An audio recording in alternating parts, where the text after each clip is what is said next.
The reason they left, a Jungian journey of self-discovery. The most terrifying thing is to accept oneself completely. These words from Carl Jung cut through the silence of our deepest loneliness, revealing a truth we've been running from our entire lives. There comes a moment in every soul's journey when we must face the mirror of our relationships, when those we loved, those we thought would stay forever, begin to drift away like autumn leaves caught in an invisible wind. We search for reasons in their words, in their actions, in the circumstances that seem to pull them from our orbit. But Jung knew something we're only beginning to understand. Everything that irritates us about others can lead us to an understanding of ourselves. The reason they left isn't what you think. It wasn't the arguments that grew too frequent, or the silences that stretched too long. It wasn't the way you forgot their birthday, or how you never quite learned to listen in the way they needed. These were merely symptoms, surface ripples on a much deeper ocean. The reason they left is because your energy no longer begged. For years, perhaps decades, you carried within yourself an invisible hunger, a desperate reaching that extended from your very soul like tendrils of need, wrapping around everyone who came close. This wasn't love, though you called it that. This was the cry of the wounded child within, the one who never learned that. Wholeness comes from within. Jung understood this phenomenon intimately. He called it the participation mystique, that unconscious blending where we lose ourselves in others, where our identity becomes so entangled with their presence that we forget who we are when they're gone. Your energy begged because you had not yet met yourself. You had not yet learned to sit in the sacred solitude of your own being and feel complete. The privilege of a lifetime is to become who you truly are. But something shifted. Something beautiful and terrifying began to happen within the depths of your psyche. Perhaps it was through suffering, that great teacher that Jung revered. Perhaps it was through the slow, patient work of individuation, that process by which we become whole. Or perhaps it was simply time, that mysterious alchemist that transforms coal into diamond under pressure. Your energy began to change. Where once there was desperate reaching, now there was presence. Where once there was the anxious vibration of need, now there was the steady rhythm of self-possession. You stopped begging, not consciously, not deliberately, but naturally, the way a tree stops reaching frantically for light once its roots have found deep soil. This transformation terrified those around you. Not because you became cold or distant, but because you became complete. Your love was no longer a plea, but an offering. Your presence was no longer a question mark, but a period. You had become what Jung called the individuated being, one who has integrated their shadow, embraced their wholeness and learned to love from overflow rather than emptiness. Your vision becomes clear when you look into your heart. Who looks outside dreams. Who looks inside awakens. Those who left were not wrong to leave. They were simply responding to an energy they could no longer manipulate, control, or feed from. They had grown accustomed to your spiritual hunger, your emotional availability that bordered on self-abandonment. They had learned to be needed by you in ways that kept them from facing their own need to grow. When you stopped begging with your energy, you inadvertently handed them a mirror. In your newfound wholeness, they saw the reflection of their own fragmentation. In your peaceful presence, they felt the agitation of their unhealed wounds. In your self-possession, they encountered the poverty of their own self-knowledge. This is the paradox Jung spoke of repeatedly.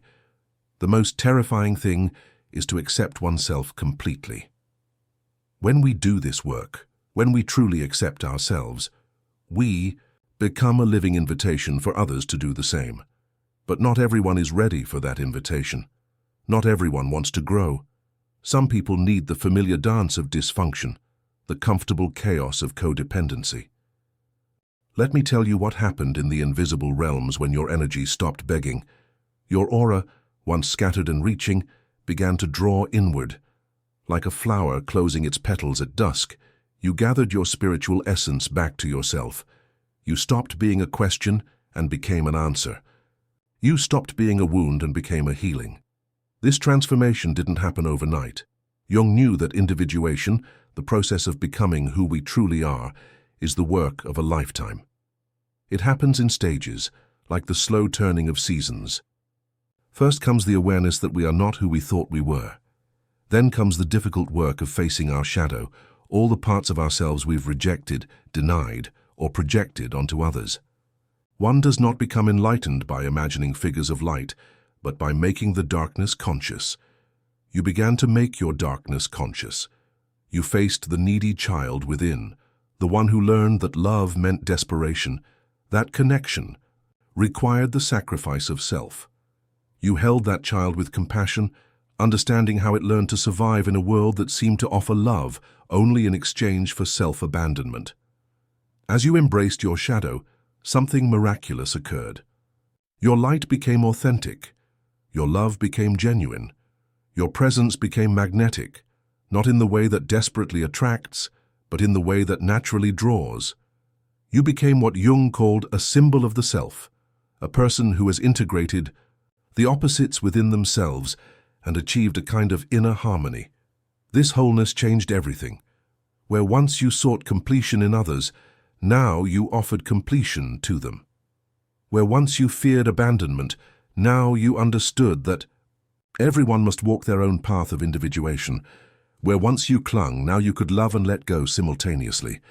The meeting of two personalities is like the contact of two chemical substances. If there is any reaction, both are transformed. But here's what Jung understood that most people don't. When we truly transform ourselves, we can no longer have the same relationships we once had. We can no longer participate in the unconscious dances of dysfunction. We can no longer enable others' avoidance of their own growth. Those who left weren't leaving you. They were leaving the version of themselves they could only be in relationship with your old energy. They were leaving the comfortable roles they had learned to play in your inner drama. They were leaving because staying would require them to grow, and growth is terrifying to the ego.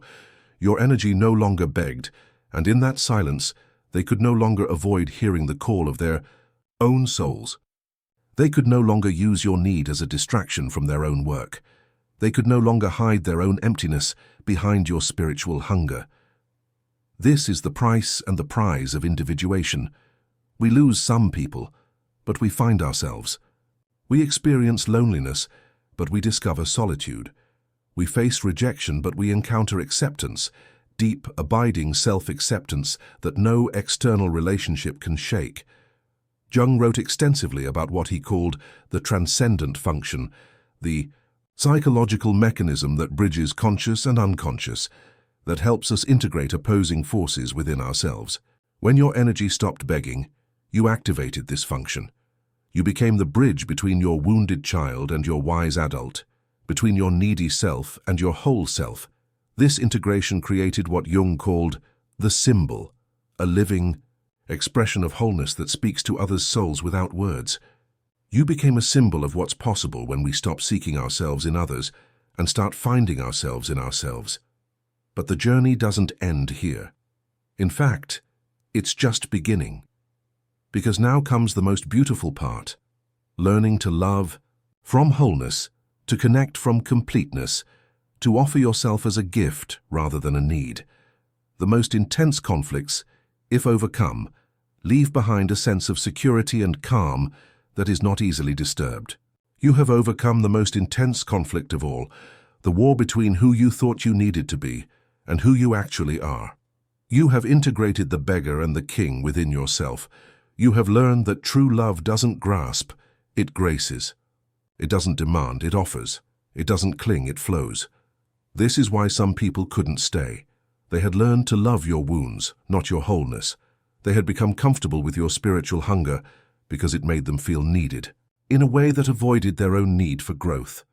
When you stopped begging with your energy, you stopped feeding their ego and started challenging their soul.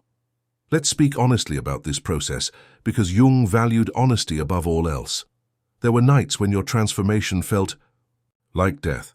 Nights when you mourned the person you used to be, even though that person was wounded. There were moments when you missed the intensity of dysfunction, the familiar chaos of emotional hunger. There is no coming to consciousness without pain. The pain you felt wasn't just personal, it was archetypal.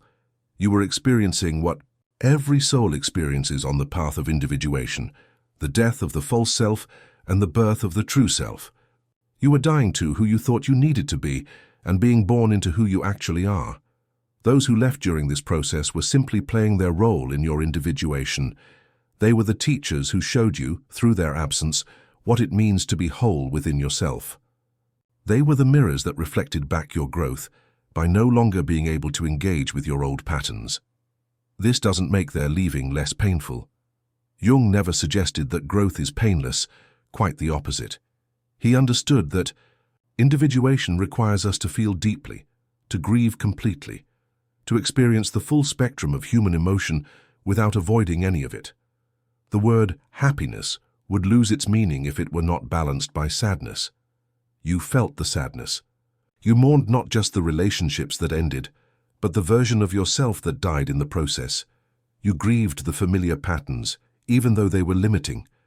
You cried for the needy child within, even as you learned to love that child in a healthier way. But through the grieving came something beautiful, what Jung called the new attitude. You began to approach relationships differently. Instead of asking, what can you give me? You began to ask, what can I offer? Instead of wondering, will you stay? You began to trust, I am whole whether you stay or go. This new attitude didn't make you cold or detached. If anything, it made you more loving, but in a way that was sustainable, healthy, and authentic. Your love became like the sun. It shines not because it needs something from the earth, but because shining is its nature. The people who are meant to be in your life now are different from those who were meant to be there before. They are drawn not to your wounds, but to your wisdom, not to your need, but to your wholeness. They come not to complete you, but to complement you.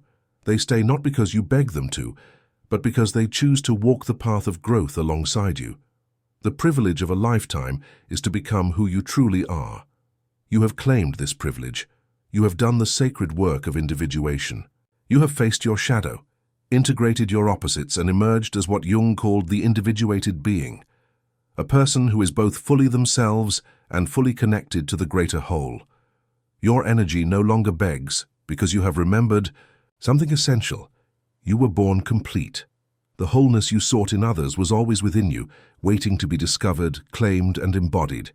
The love you desperately reached for was always flowing from your own heart, needing only to be directed inward first. This is the great teaching that those who left have given you. They have shown you that you are enough.